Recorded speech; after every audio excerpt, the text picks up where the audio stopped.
Aimeriez-vous savoir exactement quoi manger pour maigrir et retrouver la santé sans renoncer à vos aliments préférés ni vous affamer? Si vous souhaitez réellement perdre du poids et retrouver la forme de manière durable, tout en mangeant des plats savoureux comme du faux filet au beurre et à l'ail, alors je vous invite à regarder cette courte vidéo. Bonjour, je m'appelle Rachel Robert. Je ne suis pas une vidéaste professionnelle, mais j'ai une chose si extraordinaire à partager avec vous que j'ai décidé de créer cette vidéo. Écoutez bien, vous allez comprendre. Voici de quoi il s'agit. Je trouve que le secteur de la nutrition a un gros problème. Au lieu d'aider les gens à améliorer leur santé et leur apparence physique, il regorge de mythes, d'arnaques et de mensonges éhontés. Pourtant, il est évident que les conseils diététiques actuels ne fonctionnent pas. Il suffit de regarder les statistiques. 61,6% des Américains de plus de 20 ans sont en surpoids et plus de la moitié d'entre eux est obèse.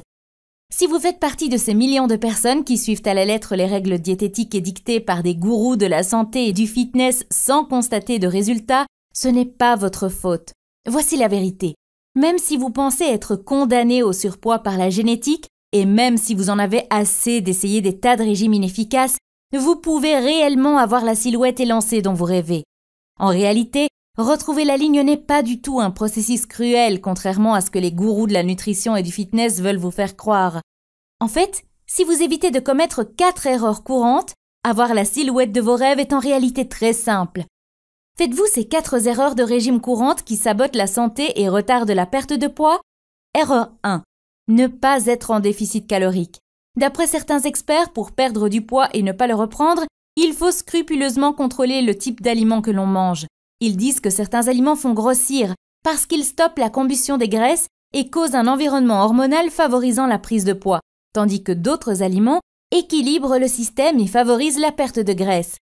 Si c'est en partie vrai, cette information reste incomplète, car si vous voulez perdre des kilos, le plus important est d'entrer en déficit calorique. C'est simple, si vous consommez plus de calories que vous n'en brûlez, vous prendrez du poids. Et si vous consommez moins de calories que vous n'en brûlez, vous perdrez du poids.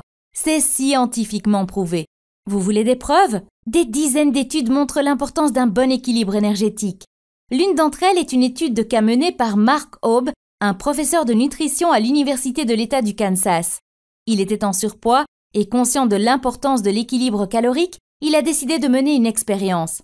Pendant 2 mois, il n'a mangé que des barres chocolatées, des Oreos, des chips et des boissons protéinées, tout en maintenant un déficit énergétique journalier de 800 calories. Le résultat? En seulement 2 mois, il a perdu 12 kilos et le volume de sa masse graisseuse est passé de 33,4% à 24,9%. Attention, je ne vous conseille pas de faire comme lui, mais ça illustre mon propos. Si vous voulez perdre du poids, vous devez être en déficit calorique. Cependant, tous les déficits en calories ne sont pas égaux. Certains font plus de mal que de bien.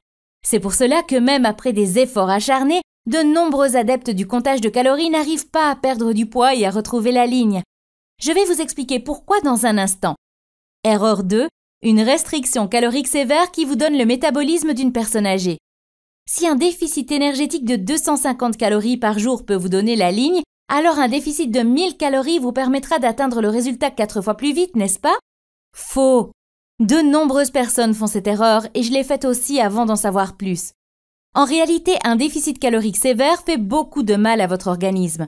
C'est pour cette raison que les personnes qui suivent des régimes hypocaloriques reprennent leurs kilos perdus dès qu'elles arrêtent le programme, voire même regrossissent encore plus.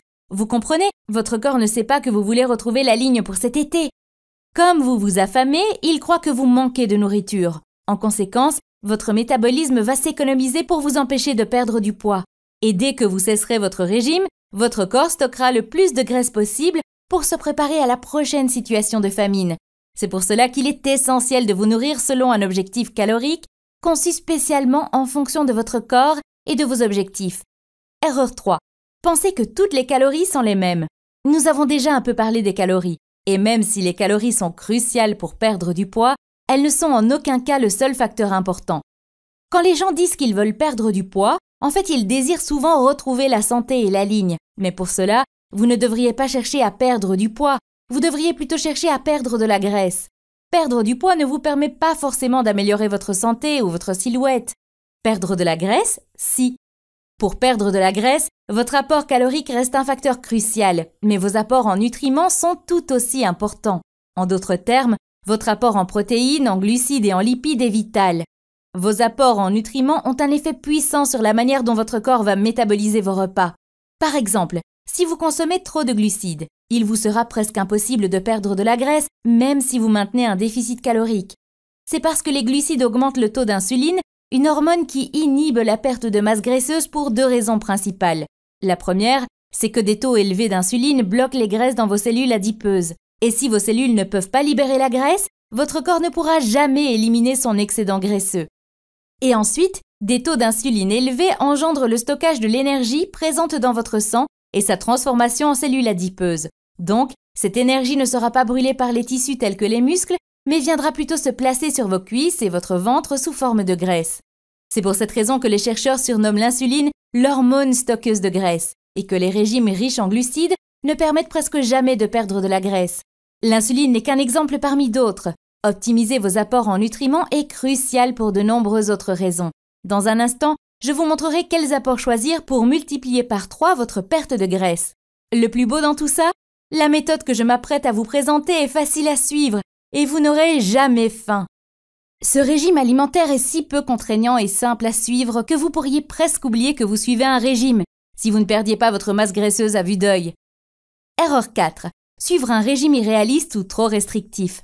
La volonté fonctionne comme une batterie. Elle a une réserve d'énergie, mais elle finit par s'épuiser.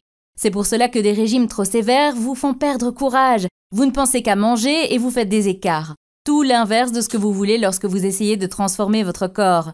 J'ai vu cette situation un nombre incalculable de fois. Des hommes ou des femmes déterminés à perdre du poids et retrouver la santé. Ils commencent par suivre un régime qui n'autorise que des aliments comme du tilapia, des asperges et du poulet. Après tout, c'est ce que recommandent les magazines de fitness. Et ils obtiennent de bons résultats au départ, tant qu'ils amènent bravement des repas sains dans des tupperwares partout où ils vont. Mais leur volonté finit par s'essouffler et ils reprennent leurs anciennes habitudes alimentaires. Dites-vous bien que suivre n'importe quel régime est difficile en soi. Ne compliquez pas les choses en vous infligeant toutes sortes de restrictions inutiles. Sinon, vous risquez de baisser les bras après quelques semaines ou même quelques jours, de craquer après trop de frustration, de faire des écarts et de vous retrouver à la case départ. La situation pour ne pas commettre ces 4 erreurs courantes et désastreuses dont nous venons de parler? Un planning de repas keto personnalisé en fonction de votre corps, de votre situation, de vos objectifs et de vos goûts alimentaires. Si vous souhaitez suivre un régime planifié garanti et ne plus avancer au hasard, vous allez adorer mon nouveau service de planning de repas personnalisé. Ces dernières années, j'ai réuni des diététiciens, des coachs personnels et des chefs pour élaborer des plannings de repas keto efficaces, pratiques, économiques et surtout savoureux. Et quand je dis que ces plannings de repas sont personnalisés, je ne plaisante pas. Il ne s'agit pas d'un de ces plannings de repas hors de prix vendus par les gourous de la nutrition et qui ne sont que des recettes trouvées sur Internet réunies pêle-mêle. Nous élaborons entièrement votre planning de repas pour qu'il soit adapté à votre